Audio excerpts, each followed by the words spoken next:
You know what? It doesn't even do me any good to start off with the peace greeting. Why do so?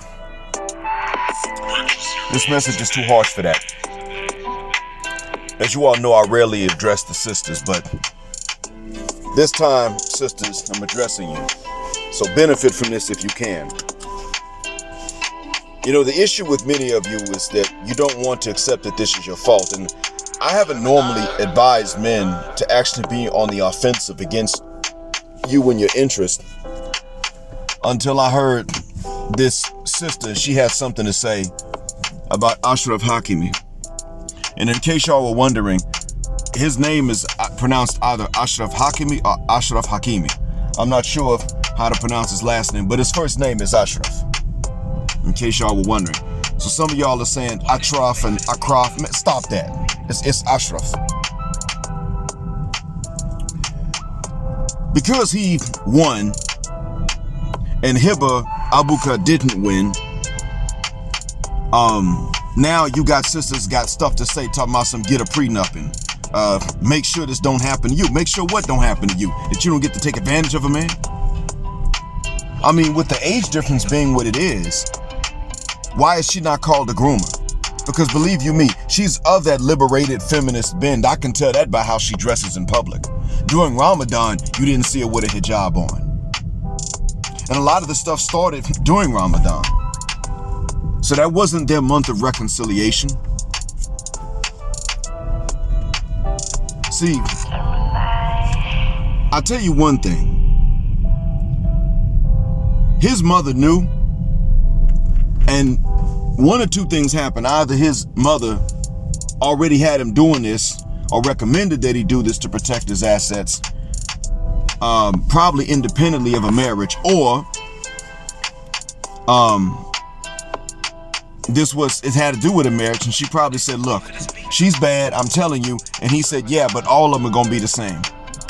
Because see, a lot of times good women do something. They do the same thing the bad women do. They utilize the fact that a lot of the women out there are bad, so that what they can do is they can capitalize on that. See, by a lot of the women being bad, the good women look better and the bad women look better. So even well-meaning women have capitalized on the presence of bad women. And I'm tired of that. I'm not even gonna much lie to you about it. I'm sick of seeing it happen because I've watched it for the longest. And the women that mean you well don't mean you any harm. They got this mindset that because they're not like the bad women and they ain't twerking out in public and they ain't strippers and on drugs and got a trail of kids behind them, that they deserve to never experience poverty, or that they deserve the man that all the other women want.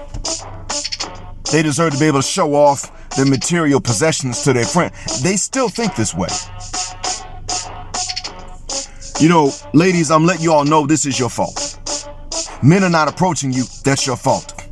Men who do approach you will not take you seriously, that's your fault. You have to make approaches, that's your fault. And you Muslim women, stop calling yourselves Khadija. You are not Khadija. May Allah be pleased with her. Whether she was 40 or 28 at the time she proposed marriage to the Nabi sallallahu alaihi wasallam, who was 25 at the time. Either way, she was older. Now I think she was 28 when she did it. She got her dad drunk so that she could make the proposal and her dad wouldn't object. She went to get her man even though he was poorer than her, younger than her, and an orphan. See, you all love to look at him and say, well, see, he married a woman that was older and richer and all this other stuff, but you don't want to look at the fact that she, being older and richer, went and got her man because he was honest and he was her type. That's why. She didn't do it because of his wealth. He wasn't even older. He wasn't even her age, and he was an orphan. Noble lineage, but orphan. You will never do this. You're older and richer than a man, you will never go after that man. And a lot of you nigga walis, yeah, I said it. You nigga awliya to these women that want to get married, whether it's your daughters or just ladies to whom you decided to be the awliya. You all decided that Sometimes these ladies who do mean well come to you and say, listen, will you talk to this brother on my behalf? And you be like, hold up, did he ask you to talk to me about him? No. Well, then we not gonna do that. If he really wants you, he gonna come up to us. You old niggas. Y'all said it. Times have changed. These young brothers are smart. They know that most women don't like most men. Why should they say to her, hey, why don't you talk to your Wali and give him my number? Or let me have his. No, shuck that fit. You awliya to Western women in these Western countries like the US. Do you think that these brothers are stupid enough to come up to you and go up to her? Why should they? No. What he should do is sit back, take it easy. You know why? Because there's gonna come a day. There's gonna come a day when they can go somewhere else.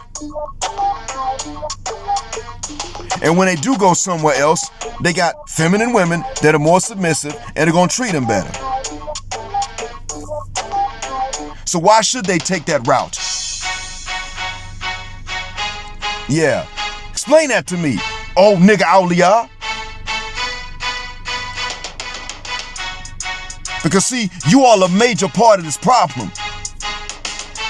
You want to sit back, the brother go to you, and then you want to sit up and grill him about finances when that's not even up to you. Your job is to vet him for his character and his religion. And instead, what you all decide to do is, well, you know, I want to make sure that you don't have to experience poverty, sister. No, that's her job. It's to experience it. If brothers got to experience it, so too do these women. Because most human beings, period, are going to experience poverty on this planet. There was a chance in the West that you'd experience poverty and then you would not experience it anymore. Now that the economy's bad, you don't have a right to sit up here and financially scrutinize brothers. She does. But she gonna have to pay the consequence too, like sharing a man. But you don't have that right in a bad economy like this. And some of you will even say, I don't care how bad the economy is. I don't care if there ain't no jobs. If you don't make this, you'll say this when a sister won't. And you want to sit up here with your glasses on and give a speech or a sermon and use some other species and talk about what the male goes through to try to impress the female. We ain't those species. One well-meaning brother in Atlanta talked about what the male eagles do to impress the females. Miss, shuck that fit. We ain't eagles.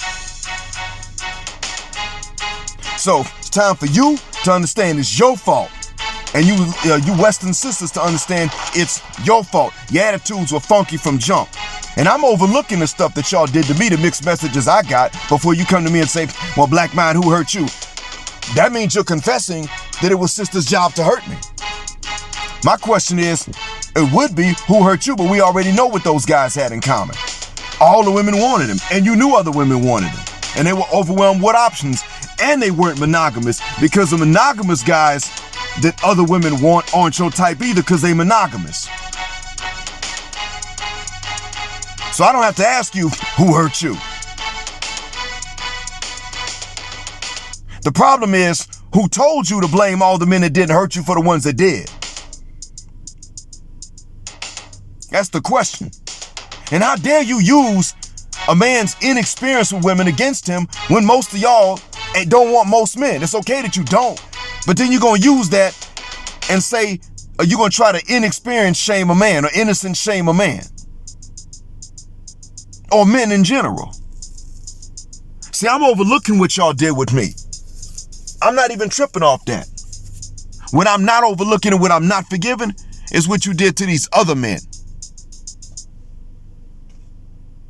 What did these other brothers do to deserve all these taxes you got? The short man tax, the dark skin tax, the light skin tax.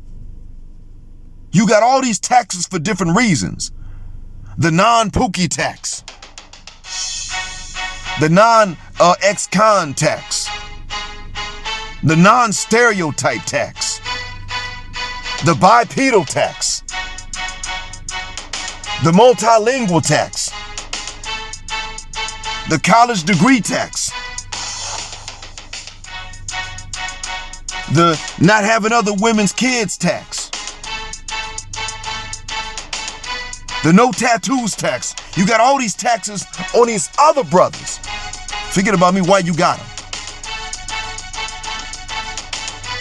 And there's another thing, and I hope to go deeper into this if what I see, and I can never go live about this.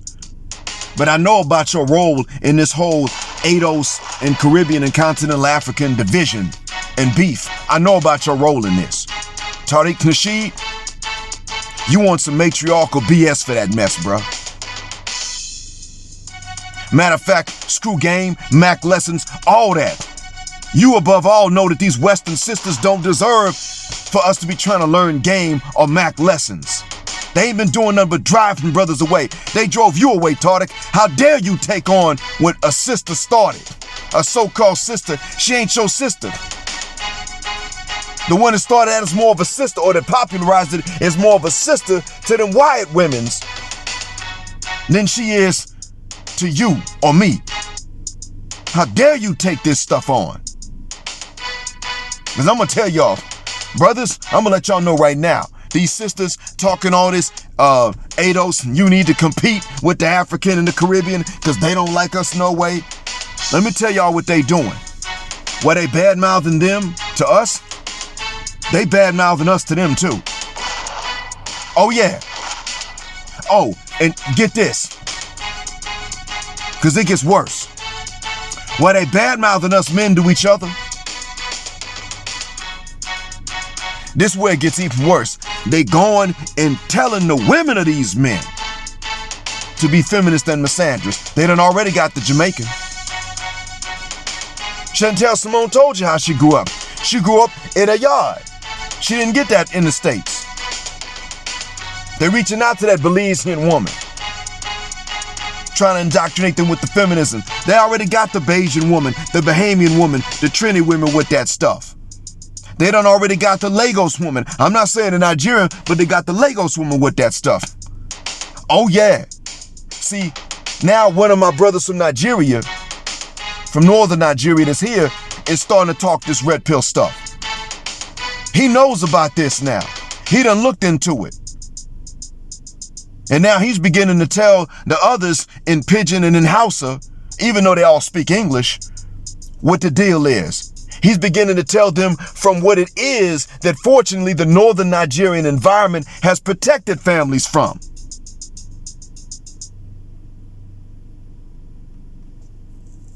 Oh yeah.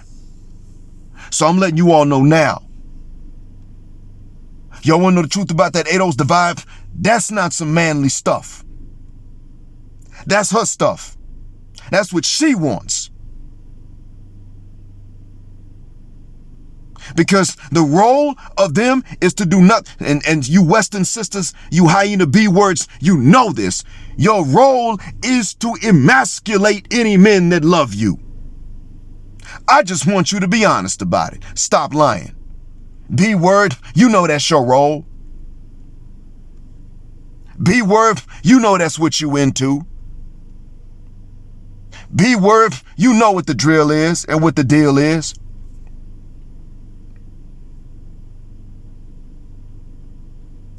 Talking about we need to compete and the non-ADOS are a problem just so that you can sit up here and sneak over and tell they women to hate they men too.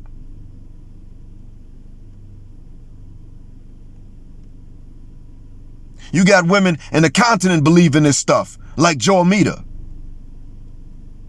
Oh yeah, I peeped you, Joe Amita, talking that mess.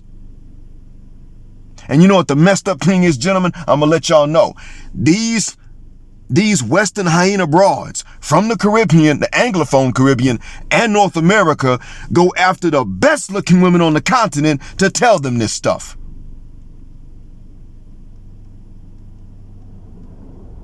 Because they want you to have to make an inexcusable choice. Inexcusable, I'm sorry. Brothers. Yeah, sisters, I know about that game. You want brothers You want to take this in steps, and you want to remove the option that brothers have on the continent, any part of the continent, to find a woman that is both attractive and submissive or cooperative. You don't want brothers to be able to find both of them in the same woman. And you think you slick. No, I'm here to bust that up. I'm here to break up marriages. I'm here to separate husband from black Western wife, boyfriend from black Western girlfriend. I'm even here to separate son from mother, nephew from aunt, grandson from grandmother, and brother from sister, if any of these lady relatives are involved in not only lying to these boys about women and what they want, but even just willfully keeping them in the dark about it. Like Aju Anya, whose post Professor Dr. Tiasan Johnson has shared on his Instagram lately. Talking about she believes she neglected something critical with her son. He naive about women. Of course he is. Wasn't no way she was going to sit up and explain this. A lot of us gentlemen were. I was really naive. I remember one thing my mother said when I was younger, because my mom explained it as best she could. And she said, when sisters like you, they try to be a little bit more cool about it.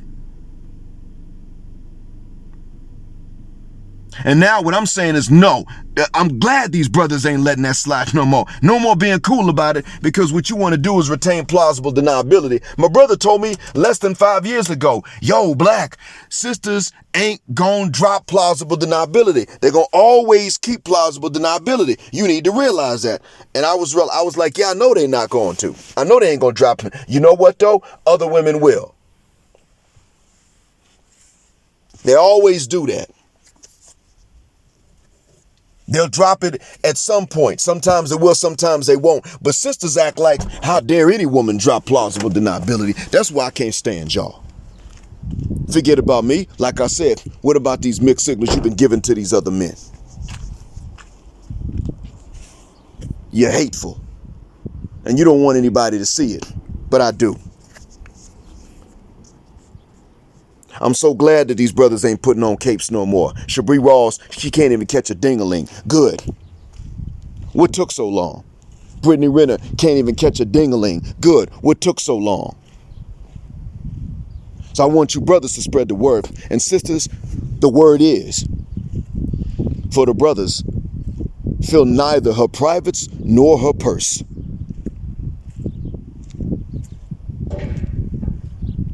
You can say it, fill neither her privates nor her pocketbook. I don't care. Brothers, that's the word. Spread it. This is not a quote from any prophet. I want to make that clear. You could call it a scripture, meaning something in writing. You could call it that, but it's not something that I got. I thought of that. Fill neither her privates nor her purse.